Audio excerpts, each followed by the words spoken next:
हामीसँग JBL Go 3 भन्ने speaker छ हैन। आज यसको अनबक्सिङ गर्न गइरहेको छु। यो मैले दराजबाट मगाएको हो है।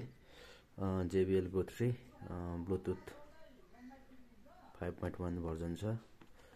अनि यसको बाहिरबाट हेर्दाखेरि लेखेकोहरु डिटेल्सहरु यही हो। त्यसै प्याकेज सबैलाई खुब बिस्तारै खोलौँ हैन।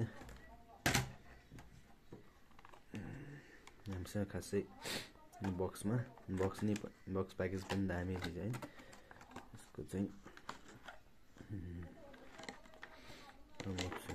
ओहो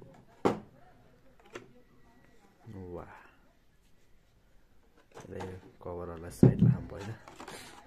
साइड लाग्यो। हामीसँग बसमा एउटा स्पिकर त भइहाल्यो। अनि युजर म्यानुअलहरु छ हैन। यिनीहरु यो खासै पढिदैन। क्विक स्टार्ट गाइड र यिनीहरु छ। यसलाई साइड लगाइदिउँ। यो टाइप सी केबलको हाम्रो चार्जिङ छ।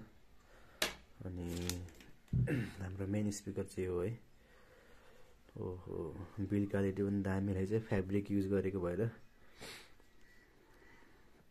दामी। हाम्रो चाहिँ साइडमा बटन एउटा पावरको लाइट र कनेक्टिभिटीको लाइट छ हैन।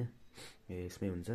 यो पावर बटन भइहाल्यो। यो ब्लुटुथ कनेक्सनको लागि पेयरिङको लागि यो ब्लुटुथ बटन छ। अनि टपमा चाहिँ हाम्रो भोल्युम अप डाउन र प्ले पजको बटन छ हैन। अनि यसरी हामीले यसलाई चाहिँ अड्काएर जहाँ पनि युज गर्न सकिन्छ। अनि तपाईहरुले चाहिँ एउटा यस्तो एक्सटेन्सन यो चाहिँ आउँदैन। यो चाहिँ एक्स्ट्रा किन्यो भने चाहिँ यसले हुक गरेर यसलाई क्लिप बनाउन पनि मिल्छ कि। त्यसो गर्नु होला। यसको चाहिँ म साउन्डहरुलाई तपाईलाई सुनाउँछु है। अहिले कनेक्ट गर्छु अनि साउन्ड सुनाउँछु। वाह, फुल भाइब्रेट आउँदो रहेछ अन गर्दा नि। ब्लुटुथ अन गरेर कनेक्ट गर्छु यसलाई।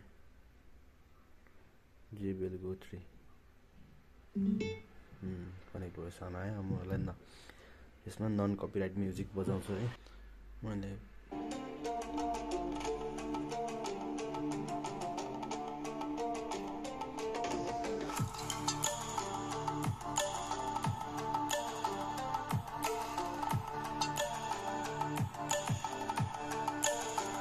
बेस पनि दामी छ है।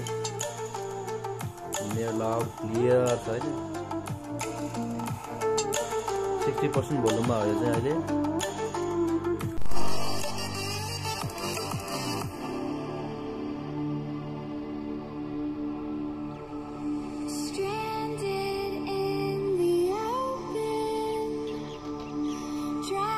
पछाडिको चाहिँ नम्बर रेन्ज है हाम्रो।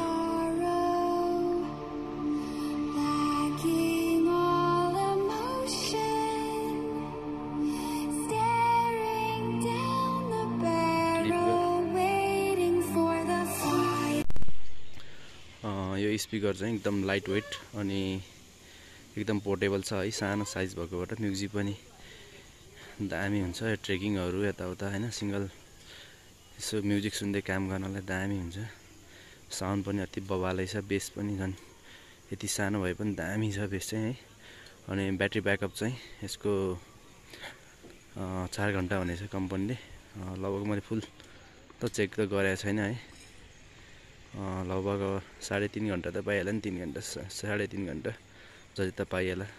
त्यही पनि चार्ज गर्नलाई चाहिँ 2 घण्टा जति लाग्छ फुल चार्ज हुनलाई। तपाईहरुले नि यही प्राइस रेन्जमा